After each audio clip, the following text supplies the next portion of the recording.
আসসালামু আলাইকুম। ভিডিওটি যে যেখান থেকে দেখছেন আশা করি সবাই ভালো আছেন।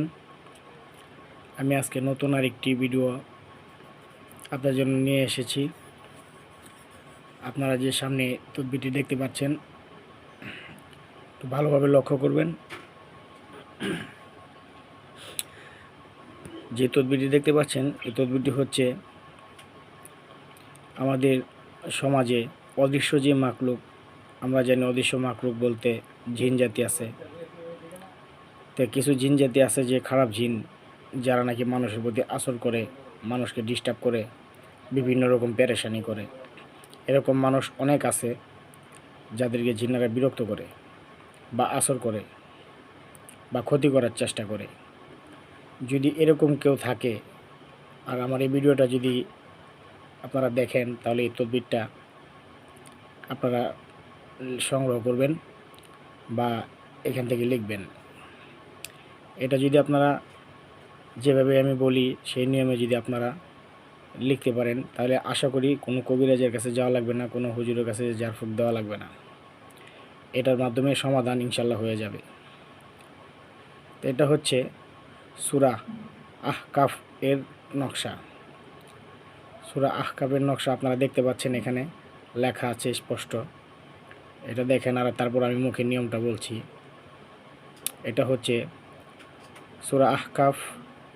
যদি কোনো লোকের উপর জিন, পরি, ভূত, প্রেত ইত্যাদি আসর করে, তাহলে সূরা আহকাফ পাঠ করে পানিতে ফু দিয়ে সে পানি তাকে পান করালে তার আসর নষ্ট হয়ে যাবে বা পালিয়ে যাবে, আর আসর করতে পারবে না। কিন্তু তারপরও আবার যদি আসে, আবার একইভাবে এই সূরা পাঠ করে পানিতে ফু দিয়ে পানি খাওয়ালে ছেড়ে যাবে। আর তাতেও যদি না হয়, তাহলে যে নকশাটি আপনারা দেখতে পাচ্ছেন একটু ভালোভাবে লক্ষ্য করবেন। এটা আপনারা ভিডিও ডাউনলোড করে তারপর আপনারা স্টপ করে জুম করে আপনারা এই নকশাটি লিখবেন। এই নকশাটি লিখতে কোনো নিয়মকানুন নেই, তবে কিছু নিয়ম অবশ্যই থাকে। এটা কোরআনী নকশা, সূরার নকশা যেহেতু, সেক্ষেত্রে অবশ্যই পাক পবিত্র উজু করে তারপর লিখতে হবে। আর এটা লেখার আগে 3 বার দুরূদ শরীফ পাঠ করবেন। পাঠ করে নকশাটি লিখবেন। কাগজে লিখে তারপর আবার 3 বার দুরূদ শরীফ পাঠ করবেন। পাঠ করার পর নকশাটি কাগজে লিখে এই নকশাটা কবজে ভরে মোম দ্বারা আটকে দিবেন। আটকে দেওয়ার পর যেই লোককে বা যাকে জিনে আসর করে, এরকম কোনো লোক যদি থাকে, তাহলে এই নকশাটা কবজ বানিয়ে তার গলায় বেঁধে দিবেন। ইনশাল্লাহ খুব সহজে, খুব তাড়াতাড়ি আসর দূর হয়ে যাবে। ওই জিন আর আসর করতে পারবে না, সে ভেঙে যাবে। খুবই পাওয়ারফুল একটি নকশা। এটা হচ্ছে সূরা আহকাফের নকশা। আপনারা বুঝতেই পারছেন।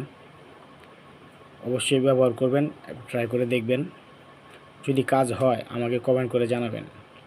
আর যদি ভিডিওটা ভালো লাগে একটা লাইক দিবেন। আর এরকম আরও তদবির, আরও নকশা বা প্রয়োজনীয় যদি কোনো নকশা প্রয়োজন হয় বা তদবির প্রয়োজন হয়, আমাকে কমেন্টে জানাবেন। আমি দেওয়ার জন্য চেষ্টা করব। আপনাদের ইচ্ছা অনুযায়ী ভিডিও বানানোর চেষ্টা করব আর এই তদবির দেওয়ার চেষ্টা করব।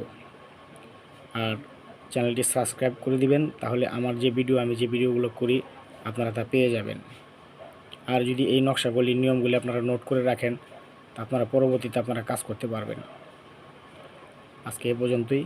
সবাই ভালো থাকবেন।